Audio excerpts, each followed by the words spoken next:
तो गाइस कल के दिन पीसी ज्वेलर्स के वीडियो में हम लोगों ने डिस्कस किया था कि रिस्ट्रिक्शन आपका बना है कल के टॉप पर। ठीक है, अब ये टॉप पर रिस्ट्रिक्शन बनने का मतलब ये है कि स्टॉक क्या करेगा, एक कंसोलिडेशन करने की कोशिश करेगा, जहां पर आपकी कैंडल की पोजीशन जो है आनी चाहिए सस्टेनेबल फॉर्मेशन में। क्या है वो चीज, अगर आपने कल का वीडियो नहीं देखा है, अभी एक छोटा सा स्क्रीन में आपको बस यहां पर दिखाऊंगा, उसके बाद हम चलेंगे कंपनी के आने वाले टाइम के अंदर कंपनी का परफॉर्मेंस कैसा बनना चाहिए और कैसा हो सकता है। तो ये कल के दिन हमने डिस्कस किया था आपका 11:40 ये वाला। कल 11:40 का आपका टॉप था। हम लोगों ने डिस्कस किया था कि आपके पास कुछ इस तरह की कैंडल बनती देखने को मिल सकती है, जहां पर ऊपर की टेल लंबी हो, जो कि सेल को इंडिकेट करे, क्योंकि कल के टॉप का मतलब था कि वो एक रिस्ट्रिक्शन लेवल है 11:40। ठीक है, अगर आप 11:40 पर सस्टेन करते हो तो ही आपको बड़ा ब्रेकआउट मिलेगा टुवर्ड्स 12:60 का।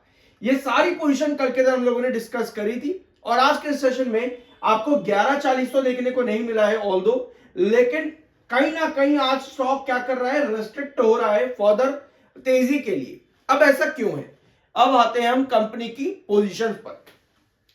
कई बार आप लोग ये देखते होंगे कि कंपनी ने बहुत अच्छे रिजल्ट्स दिए, लेकिन शेयर पर कोई उसका इफेक्ट नहीं आया। जैसे कि अभी सितंबर के क्वार्टर कंपनी की अर्निंग्स में बहुत बड़ा इंप्रूवमेंट था, लेकिन स्टॉक पिछले 2 महीने में फिर भी 68% तक गिरा है। अब इस गिरावट के पीछे डिफरेंट डिफरेंट फैक्टर्स हो सकते हैं, डिफरेंट डिफरेंट रीजंस हो सकते हैं, जिनमें से कई सारे रीजंस मैं आपके साथ डिस्कस भी कर चुका हूं कि ये तेजी क्यों बनी, ये गिरावट क्यों हुई। ठीक है, अगर नहीं देखा चिंता मत करो, छोटा सा क्लिप मैं आपके साथ शेयर कर दूंगा, यानी कि ग्लिप्स में अभी आपको बता दूंगा उसका। ठीक है, कंपनी का जो मेजर ऑब्जेक्टिव इस समय है वो है अपने आप को डेट फ्री करना। मार्च 2026 तक डेट फ्री करना कंपनी का ये मेजर मोटिव है। क्या डेट फ्री करने से कोई शेयर में बहुत बड़ी तेजी आती है? अब इस पॉइंट को समझे कैसे। सोजला एनर्जी लिमिटेड आपके सामने एक बड़ा एग्जांपल है, जिसने अपने आप को डेट फ्री डिक्लेयर किया, उसके बाद में शेयर में बड़ी तेजी बनी। लेकिन क्या डेट फ्री डिक्लेयर करने के बाद ही शेयर भागा, या पर उसके बाद भी शेयर एक लंबे टाइम तक कंसोलिडेट करता रहा एक छोटी सी रेंज में, उसके बाद जाकर के ब्रेकआउट मिला? तो यस, यानी कि अपने आप को डेट फ्री डिक्लेयर कर देना भी कोई बड़ा सॉल्यूशन नहीं है। सॉल्यूशन है रिवेन्यू ग्रोथ इंक्रीज करना। रिसेंटली कंपनी में डी रैट की न्यूज आई थी, जहां पर कंपनी के शोरूम्स की चाबियां वापस की गई हैं। वीकेंड पे ही आई थी, अभी मैंने आप लोगों के साथ डिस्कस भी किया है लगातार पिछले 3-4 वीडियो से। तो ये न्यूज कंपनी के रिवेन्यू ग्रोथ को बढ़ा सकती है। कंपनी का रिवेन्यू ग्रोथ हमको चाहिए कैसा? आप लोगों ने परसों की वीडियोस में कंपनी का पूरा फॉर्मेशन देखा होगा कि जो तेजी बनी स्टॉक में लगभग 2 रुपए से लेकर के 20 रुपए तक की। ठीक है, एक बार इसका 1 साल का चार्ट देखना है। यहां पे ये जो स्टॉक में तेजी बनी थी, ये क्यों बनी थी? आप लोगों ने परसों की वीडियो में ये चीज सीखी थी कि कोई भी स्टॉक कैसे भागता है इतना बड़ा, और इतनी बड़ी तेजी क्यों बन जाती है। उसके पीछे आपके रीजंस आते हैं, उसे हम कहते हैं रिवेन्यू ग्रोथ परसेंटेज, जो कि कंपनी का बना यहां पर 2024 के अंदर 2025 तक कंपनी का ये रिवेन्यू ग्रोथ कुछ इस तरह से बना कि स्टॉक पर आपको एक बड़ी तेजी देखने को मिल जाती है। और ये पूरी तेजी 2024 से ही शुरू होती है और 2025 में जाकर के खत्म हो जाती है सितंबर क्वार्टर के पहले तक, रिजल्ट आने के पहले तक। ठीक है, अब ऐसा हुआ क्यों? आपको दिख गया यहां पर रिवेन्यू ग्रोथ बढ़ा। रिवेन्यू ग्रोथ पहले माइनस में चला करता था, 493, 1496%, 1342%। फिर कंपनी का रिवेन्यू ग्रोथ गिरना चालू हो गया वापस से 63% का रिवेन्यू ग्रोथ। यानी आप यहां पर क्या सीखे? आप सीखे ये कि जब भी रिवेन्यू ग्रोथ बढ़ रहा है तो शेयर भाग रहा है, रिवेन्यू ग्रोथ नेगेटिव है तो भैया गिर रहा है। यानी आपको एक बड़ी सीख यहां पर मिली है, रिवेन्यू ग्रोथ पर शेयर का इंपैक्ट क्या है। रिवेन्यू ग्रोथ को आप कैलकुलेट करते हो ईपीएस से, ईपीएस को आप वैरी करते हो पीबी और पीई रेशियो से।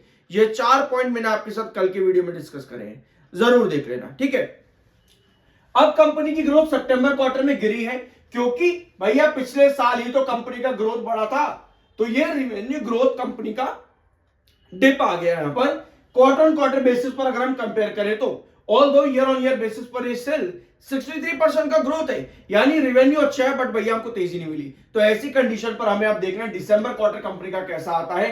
पिछले साल कंपनी ने 639 करोड़ का रिवेन्यू दिया था, तो भैया ये वाला ग्रोथ 1496%, ये तो आ पाना बहुत मुश्किल है। इतना ग्रोथ दिखा पाना आने वाले 2 क्वार्टर के अंदर कंपनी के लिए बहुत मुश्किल रहेगा। तो क्या आने वाले 6 महीने, लगभग कितने महीने हो जाएंगे, मार्च का क्वार्टर आपका शायद अप्रैल या मई में आएगा आपका, ठीक है, मार्च का जो रिजल्ट आएगा वो अप्रैल या मई में आएगा 2026 के। तो अप्रैल और मई मतलब लगभग लगभग 4 महीने आप यहां से लगा लो। तो क्या 4 महीने, आने वाले 4 महीने स्टॉक फ्लैट चलने वाला है? भैया इसकी पॉसिबिलिटी हाई होती है। ध्यान से समझो इस चीज को, मैं कुछ नेगेटिव नहीं बता रहा आपको, आपके सामने जो है मैं आपको वो चीज दिखा रहा हूं। तो क्या अगले 4 महीने तक जो आपको छोटी मोटी तेजी दिख रही है यहां पर, जैसे कि अभी पिछले 2-3 दिनों के अंदर मंडे से लेकर के आज की डेट तक आपका स्टॉक एक अच्छी तेजी पर है, तो क्या ये तेजी छोटी मोटी रहेगी? मतलब थोड़ी बहुत तेजी फिर गिरावट, थोड़ी सी तेजी फिर गिरावट, यानी क्या स्टॉक एक कंसोलिडेशन रेंज पर चलने वाला है? और चलने वाला है तो भैया उसकी रेंज क्या रहेगी हमें वो मालूम होना चाहिए। जल्दी से बताओ भाई, टाइम मत वेस्ट करो हम लोगों का, हमें सीखना नहीं है, टिप दे दो हम लोगों को ताकि हम कुछ काम कर सके। 1260 ये है आपका रिस्ट्रिक्शन, 8.60 ये आपका इंपॉर्टेंट बेस, 10.20 ये आपका मिड बेस, और ये था आपका 10.40 जो कि कल की कैंडल के अकॉर्डिंग रिस्ट्रिक्शन बना था। और अभी स्टॉक इस समय कंसोलिडेट कर रहा है, आज की नीचे की टेल लंबी है जो कि बार को इंडिकेट करती है। कहीं ना कहीं 10:40 पर स्टॉक ने आज रिजेक्शन बना दिया है कल के सेशन में। अब देखना यह है कि इस रिजेक्शन पर स्टॉक किस तरह से काम करता है, यानी कि आने वाले 4 महीनों तक मोस्ट पॉसिबली आपकी ये रेंज रहने वाली है इन 3 ट्रेंड्स के बीच में। अब भैया इतना कुछ कैलकुलेट कर दिया, लेकिन यार हमें तो 50-100 चाहिए था, कहां 4 महीने के लिए इस पूरी रेंज में अटका दिया।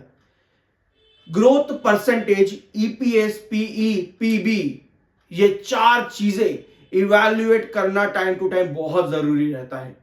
आपने कहीं सुना होगा, बहुत बार सुना होगा आपने, मेरी वीडियोस के कमेंट्स में ही कई व्यूअर्स का सुन लिया होगा कि भाई गिर गया तो भैया यहां से 2 रुपए चला जाएगा, कंपनी बंद हो जाएगी, बढ़ गया तो भैया यहां से 50 रुपए हो जाएगा, लेक करके ले लो। इस तरह की चीजें आप सुनते होंगे, लेकिन सही एनालिसिस सही टाइम पर करना बहुत ज्यादा जरूरी रहता है। सो अभी की जो पोजीशन मुझे नजर आ रही है यहां पर, जो हमें दिख गई है, वो यही बताती है कि शायद 4 महीने तक इन 3 लेवल्स के बीच में स्टॉक चलता देखने को मिले, यानी कि कंसोलिडेशन रेंज के अंदर। और ये कंसोलिडेशन रेंज में टारगेट्स भी बड़े बड़े दिख रहे हैं, तो ये अभी की पॉसिबिलिटी है। लेकिन कंपनी में अगर न्यूज इसी तरह से आती रहती है आने वाले टाइम के अंदर, जहां पर कंपनी का जो डी रैट की पोजीशन है, यानी कि एसबीआई से बार बार कंपनी का एक प्रपोजल निकलता रहता है, चलो शोरूम वापस कर दिया, चलो ये शोरूम वापस कर दिया, तो कंपनी अगर अपने पुराने ग्रोथ पर आ जाती है, जहां कंपनी बड़े रिवेन्यूज जनरेट करती थी पहले, वही रिवेन्यूज कंपनी लेकर के आती, तो शायद वो 4 महीने हमको दिखने को ना मिले और कंपनी का रिवेन्यू ग्रोथ जो पहले 1400% था, पिछले साल 1800-1600% था, वो हमको 2000% या 2100% बढ़ता देखने को मिले। तो ये चेंजेस जो है ना, ये फ्रीक्वेंटली नहीं आते बट टाइम लगता है, यानी हमें हर समय इवैल्यूएशन करना जरूरी है, हम आंखें बंद करके नहीं बैठ सकते भैया। तो अगर 4 महीने का ये पूरा फेज चलता है, तो उस कंडीशन पर हमें यह देखना जरूरी है कि 4 महीने के बाद का जो क्वार्टर आएगा, यानी कि 2027 का जो Q1 आपके पास में आएगा ना, यानी वो क्वार्टर आप लोगों के लिए बहुत ज्यादा इंपॉर्टेंट रहेगा। वहां कंपनी का रेवेन्यू ग्रोथ वापस से बढ़ना शुरू होगा। तो ये सभी चीजें हमें मालूम होनी चाहिए कि भैया अगर हम किसी स्टॉक के अंदर एंट्री कर रहे हैं तो कितने टाइम पर कितना रिटर्न दे सकता है। अगर हम इसी चीज को इवैल्यूएट नहीं कर पा रहे तो भैया किस बात का इन्वेस्टमेंट, क्या कर रहे हैं, तुक्केबाजी कर रहे हैं बस। सो ये था आज के दिन का वीडियो, आई गेस आप लोगों को सीखने को मिला होगा। मिलता अगले वीडियो में।